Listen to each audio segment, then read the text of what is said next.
segment here on Offside Sports. We're brought to you by Turtlebox Audio. Live free, listen louder. Find their amazing lineup of outdoor Bluetooth speakers, turtleboxaudio.com.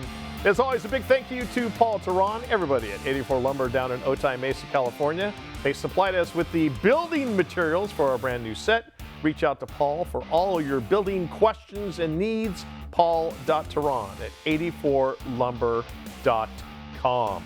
All right, we will get to our our bets of the show coming up here in just a few minutes.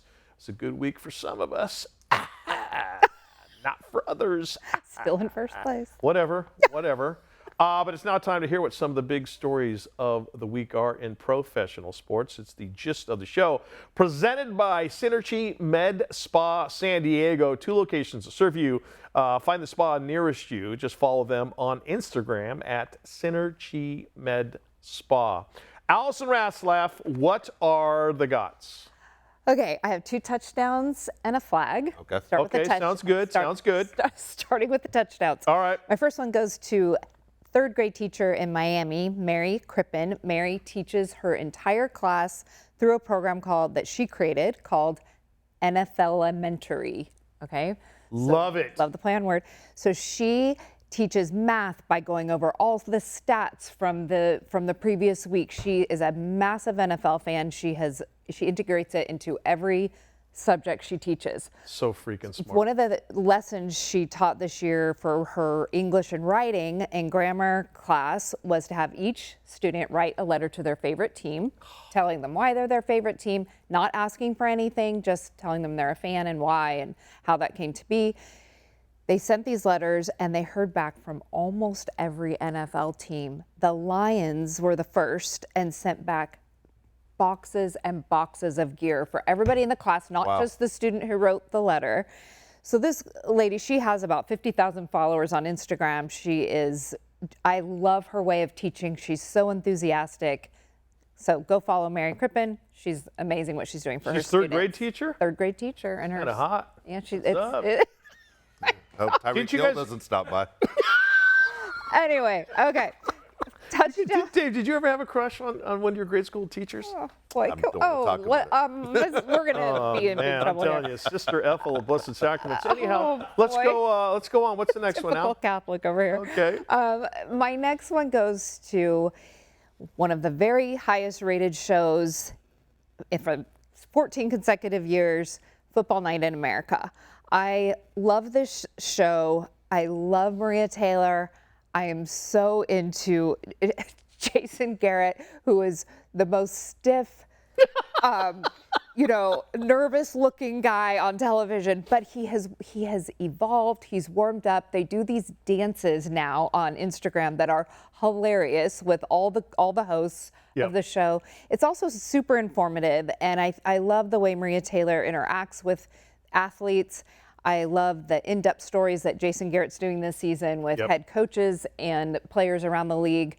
And I just think that they are super fun and great entertainment. So catch them Sunday night. That is a great flag. First off, I think Maria Taylor is so beautiful. Oh, she's stunning. Stunning. And when I'm watching with my wife, Meg is always talking. My wife's name is Megan. Meg, she's always talking about Maria Taylor's fashion sense. Because some of the outfits that you see in pre and post game like meh, but Maria Taylor could be walking the carpet or the runway at any fashion show. Fashion Week in Paris, you could see her on, and she nails it every week. She really does, and all the men are dressed really nicely too. Always, right? Yes, I'm so impressed by the show. Every week that I watch it, I get more and more impressed. I love to see Jason Garrett kind of loosening up. Oh my gosh! If wallpaper was a person, it'd be Jason Garrett. Yeah, but he's looser now. He's so much more fun. The dances they do on Instagram. Go to Maria Taylor's Instagram and watch these dances. And you got Chris Sims hysterical. With his giant freak Frankenstein head. Yes, it's great. It's really great. Honestly, it is a great Maria show. Taylor is the glue of that show. She's really good. She is fantastic. Phenomenal.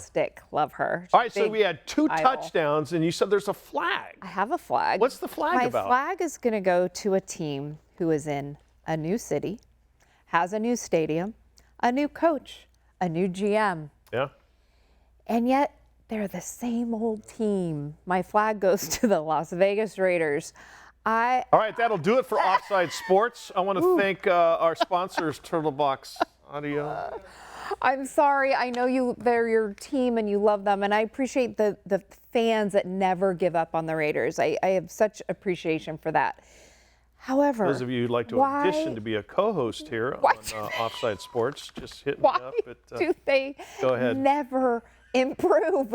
It is the same story year in and year out. Your son, Zach, who is in studio with us today, is a Raider fan. He just walked out crying. Yes, on a Raider. Literally, and he walked right through a glass door. That's how they even have Tom Brady involved, and still nothing.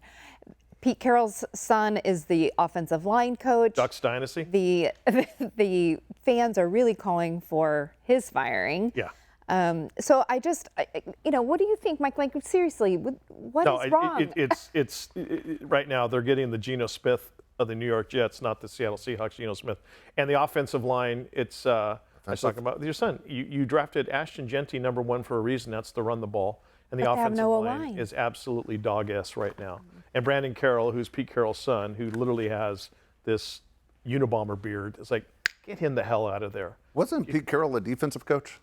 Yeah, he was. And what's his son coach? Offensive line. Oh, that's weird. What do you guys talk about at the dinner table? Like, it doesn't make any sense. But that is a flag, and it is warranted, Allison Ratzlaff. Sorry. You're right. They knew everything, but not knew everything. That's offensive, right? Yeah. That haircut. The haircut. I mean, could somebody please help him? Maria Taylor, you need to get in touch. She does. With Mark Okay, now that would be that would be a great segment. Maria Taylor bringing the little fashion sense to some teams who definitely need it, and the Raiders. And one thing I got to say about the Raiders is that, a lot of teams, everyone's kind of dressed the same. They look buttoned up and they look good. And a lot of the Raiders assistant coaches on the sideline look like they slept in their car the night before. Yeah. And it's always been that way. John Madden would wore a navy blue shirt and light blue pants on the sideline in Super Bowl 11. And the rest of the coaches were in a white shirt and gray slacks. Not Madden. Yeah. Just wore that outfit. Whatever, they won the game, who cares? All right, who we got to bet on this week? The bet of the show is presented by our friends at Owner's Box Daily Fantasy Sports. Sign up today at ownersbox.com. Secure and fast withdrawals, industry-leading rewards, and amazing in-house user support 2 weeks in a row. Because I'm an idiot, I've had to use their user support line, and they get back to you immediately. All there at your fingertips. Click on ownersbox.com and start playing today. All right, our week 3 results. Oh, excuse me, this would be week 2 results. Allison lost. She had Josh Allen throwing for more yards in his game against the Dolphins. Did not happen. Dave, you won. Jalen Waddle had more than 51 yards. Oh. I won as well. I had, who the hell did I? Cook gaining more than 51 yards. He ended up with like 68 yards rushing. So I gained a point, but I'm still in the negative window. But those are the current standings. Allison, since you are in first place, you can go first again. We will leave with that I'm still in first place. Yeah. And we're choosing from the Ravens-Lions game tonight. All right, Allison, yes, the floor is yours. I have Lamar Jackson to have more than 239.5 passing yards against the Detroit Lions. God, that doesn't seem like it's a lot of passing yards. I agree. But for Lamar Jackson, it's because he just goes and he scoots with the ball when he has to. Yep. I tell you what, that's an interesting wager. Usually everything Lamar Jackson I think is a positive. But when you look at the two teams matching up, boy, this could be a Super Bowl matchup, right? And it could be anything from Lamar running to Derrick Henry running. You never know. That's a tough one. I know. It was tough. And I did think about that, about how much he runs. But I still thought that number was a little low for his passing. Okay. Dave, who are you going with in this game tonight? I tell you what, I just said I won last week. I went an Alabama guy. I went Jalen Waddle. I'm going to stay with an Alabama guy. I'm going to go with Jahmyr Gibbs to have more than 26.5 receiving yards. To have more than. So I think Jahmyr Gibbs is one of the best offensive players in the NFL. I think he has a big night tonight. Yeah, and I think if Detroit is going to beat the Ravens, they're going to have to throw the ball because I don't think they're going to have much success running against us, especially that front five of the Ravens. All right, I'm kind of going outside of the box a little bit, but this guy, he's a Tesla. I mean, and look how much money Tesla is worth these days with Elon Musk. Detroit Lions receiver Isaac Tesla. I'm going to say he's going to have more than 15.5 yards receiving, even though he looks like a member of the Cobra Kai dojo from Karate Kid. There's your NIL deal right there. Right there. You missed out. You know, All right, as we put a lid on this episode of Offside Sports, massive thank you to everybody here at the Loft 100 Studios for making this show possible. Thanks to Turtlebox Audio, Municipal Clothing, Babemos Tequila, Chase the Sun at WeDrinkTequila.com, 84 Lumber for the support and partnership, and Turf & Sons for the lovely surface of our brand new stage. Just click on turfandsons.com today. And most of all, last but not least, thanks to you out there for hanging out with us. For Dave Palet and Allison Ratzlaff, I am Mike Costa. We will see you next time.